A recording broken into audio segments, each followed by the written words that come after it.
Coucou tout le monde, c'est Murgen. Alors je vous retrouve dans cette vidéo pour vous faire une petite revue du livre Histoire du tarot, origine, iconographie et symbolisme de Isabelle Nadolny aux éditions Trajectoire. Alors c'est vraiment un livre extraordinaire. J'ai vraiment adoré la lecture de ce livre. Donc qui est Isabelle Nadolny ? Isabelle Nadolny est une historienne de formation spécialisée dans l'histoire des livres anciens. Elle travaille à la Bibliothèque nationale de France où elle a pu puiser l'essentiel des documents qui ont nourri ses recherches. Parallèlement, elle est également tarologue, actrice et conteuse. Elle propose de multiples activités comme des ateliers et des conférences sur l'histoire du tarot et des spectacles de théâtre et de contes. Donc, on a quelqu'un du coup qui a une base de formation sur l'histoire, hein, mais travaille à la Bibliothèque nationale de France et elle va mettre à notre disposition du coup dans ce livre des gravures, des extraits de textes qui n'étaient jamais parus et dont nous n'avions, en pauvre manant, aucune connaissance. Donc du coup, ce livre est magnifique. Alors, si on s'attaque d'abord au livre, on a un livre déjà de base qui est magnifique dans une bibliothèque. Hein. Je veux dire, on a une couverture bien épaisse, bien cartonnée. On a des dorures comme ça. Là, je ne sais pas si vous voyez comment ça fait. On a un livre qui est très très beau. Et donc, qu'est-ce qu'on nous dit en quatrième de couverture? L'histoire du tarot est fort méconnue. Si de nombreux livres abordent sa pratique ou ses significations, les rares publications historiques existantes circulent peu en dehors du cercle des chercheurs. Isabelle Nadolny entend y remédier en proposant au grand public un vaste panorama du tarot à travers les siècles. Cette présentation est assortie d'illustrations issues des fonds de la Bibliothèque nationale de France, de collections privées ou publiques qui pour certaines sont publiées ici pour la première fois. Toute personne ayant prêté attention à ces cartes à la fois simples et mystérieuses est naturellement amenée à se poser quelques questions. Sait-on vraiment d'où vient le tarot? Comment fut-il constitué et dans quel but? N'est-il qu'un modeste jeu de cartes? Et si oui, pourquoi est-il devenu un des piliers de l'ésotérisme contemporain? Donc voilà, je vous ai lu la moitié. Voilà un petit peu ce que veut traiter ce livre. Vraiment que je suis ravie de m'avoir offert avec le fruit de mes consultations en fait, hein, de temps en temps. Ça m'arrive et du coup, voilà, j'ai pu m'acheter mon petit livre. Alors, je vous le présente. On va avoir une introduction. Vous voyez, à chaque fois, on a vraiment des illustrations qui sont magnifiques. Et donc, voilà le livre. Il y a à faire. C'est pas que des illustrations. Je vous le dis. C'est bien mené, bien écrit, facilement accessible. Hein, mais il y a quand même pas mal de choses à avoir et à intégrer. Donc il y avait certaines choses que moi je savais déjà, donc du coup c'est plus simple, mais quelqu'un qui est vraiment néophyte, il a pas mal à intégrer avec ce livre et il a plutôt intérêt à le lire plutôt doucement s'il veut en garder des traces. Donc en fait on va remonter, donc on va avoir une intro et ensuite on va commencer le chapitre 1.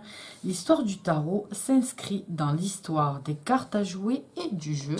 Et donc on va remonter à l'Antiquité où on commence par voir des jeux égyptiens. Voilà, les jeux égyptiens. Et des jeux romains avec les dés, etc. Donc on va avoir l'histoire un petit peu des jeux qui arrivent comme ça. On a une très ancienne carte ici vers l'année 1400 qui est une carte chinoise. Donc vous voyez qu'on a vraiment pas mal de choses. On va un petit peu faire le tour comme ça, de savoir d'où viennent les cartes, d'où viennent les suites. Pourquoi on a des trèfles, des carreaux, des piques et compagnie. Alors du coup, elle s'est posé plusieurs questions. Est-ce que ça viendrait des blasons des différentes familles de nobles? Où là, vous voyez, on revoit des carreaux, etc. Donc il va y avoir pas mal de questionnements qui sont posés. Vous allez avoir des des pistes de réflexion qui sont recherchées, des choses qu'on va rejeter, qu'on va dire non, ça peut pas être ça, peut-être. Donc en fait, on essaye de trouver un éclairage sur des choses qui restent mystérieuses puisque on ne sait vraiment toujours pas d'où vient exactement le jeu de cartes et qui, à mon humble avis, est en fait un mélange important de cultures et donc du coup, bah, c'est difficile de définir un seul endroit exact où c'est qu'on va l'avoir. Donc on va essayer de savoir comment est né le tarot, où il est né, pourquoi il représente ça, est-ce qu'il a toujours représenté ça? Je me mets mes petits marque-pages. Est-ce qu'il a toujours voulu représenter cette idée-là? Est-ce qu'il a toujours été dans cet ordre-là? Comment en fait il a été diffusé? Est-ce qu'il a été beaucoup diffusé? Est-ce qu'il il avait une fonction divinatoire dès le départ? Quelle était sa fonction première? Est-ce que c'était que le jeu? Donc voilà, vous allez avoir au fil des siècles en fait toute cette évolution du tarot qui va vous être présentée et toutes ces pistes de recherche. Donc là, on va avoir aussi les différentes études. On va avoir ce qu'en disait Eteia, ce qu'en disait Cour de Gébelin, ce qu'en disait Papus. On va avoir voilà tout ça qui va sortir, le weight, pourquoi il est venu. Donc voilà, vous avez vraiment de quoi faire et de quoi vous régaler si vous êtes passionné de tarot et plus ou moins de cartes en général, parce qu'on va parler du tarot, mais on est obligé de se rapprocher aussi d'un petit peu de la cartomancie et de son évolution. Donc là, vous avez une photo des étagères de présentation au musée du tarot de Belgique. Et ensuite, vous avez petite histoire des arcanes majeurs, où en fait, on va vous parler de chaque arcane, les significations, ce que ça représente. Voilà, donc vous allez avoir pas mal de trucs. Et ensuite, ce que j'ai aimé, c'est là où on voit que c'est ça se rapproche beaucoup d'un travail universitaire qu'elle a fourni. Parce que on a un sommaire, une bibliographie riche et des pistes en fait de travail encore derrière. Et là, on voit un petit peu vraiment un travail universitaire qui est fourni et pas juste un petit livre d'éclairage. Et donc voilà, vous avez pour en savoir plus. Et vous avez des pistes, vous allez avoir des pistes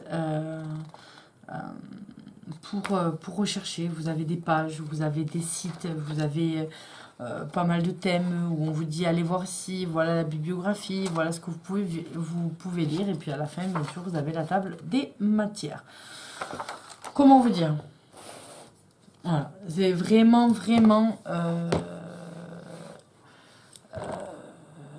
Isabelle, si vous regardez cette vidéo, je vous remercie encore une fois du travail fourni parce que c'est un livre exceptionnel. J'ai vraiment aimé parce que on a souvent une interprétation. Bon, bien sûr, il y a plusieurs courants, mais chaque auteur présente un peu ce qu'il a vu. Certains dans des livres d'explication de cartes ou des guidebooks, etc., vont jeter juste histoire de dire j'ai mis quelque chose,